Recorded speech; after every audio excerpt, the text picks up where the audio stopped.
ঘন জঙ্গলের ভেতরে ছিল এক রহস্যময় কুয়ো, যেখানে পানির বদলে ভেসে উঠত ঝলমলে হীরা।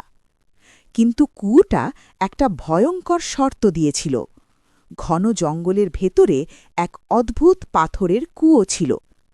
সেই কুয়োতে সাধারণ পানি নয়, ঝলমলে হীরা ভেসে উঠত।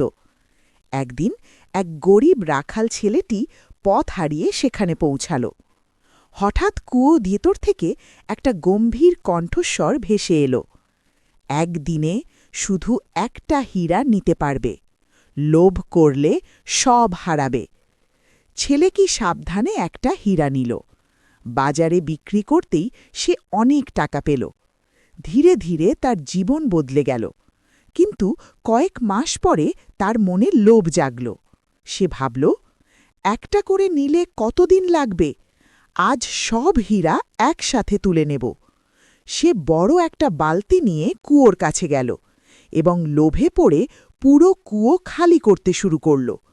হঠাৎ কুয়োর ভেতর থেকে সেই কণ্ঠস্বর গর্জে উঠল, আমি তোমাকে সতর্ক করেছিলাম। মুহূর্তের মধ্যে সব হীরা সাধারণ পাথরে পরিণত হয়ে গেল।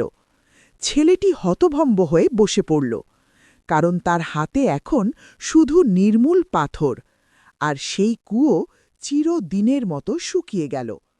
এই ছেলেটির জন্য একটি লাইক, সাবস্ক্রাইব করে দিন।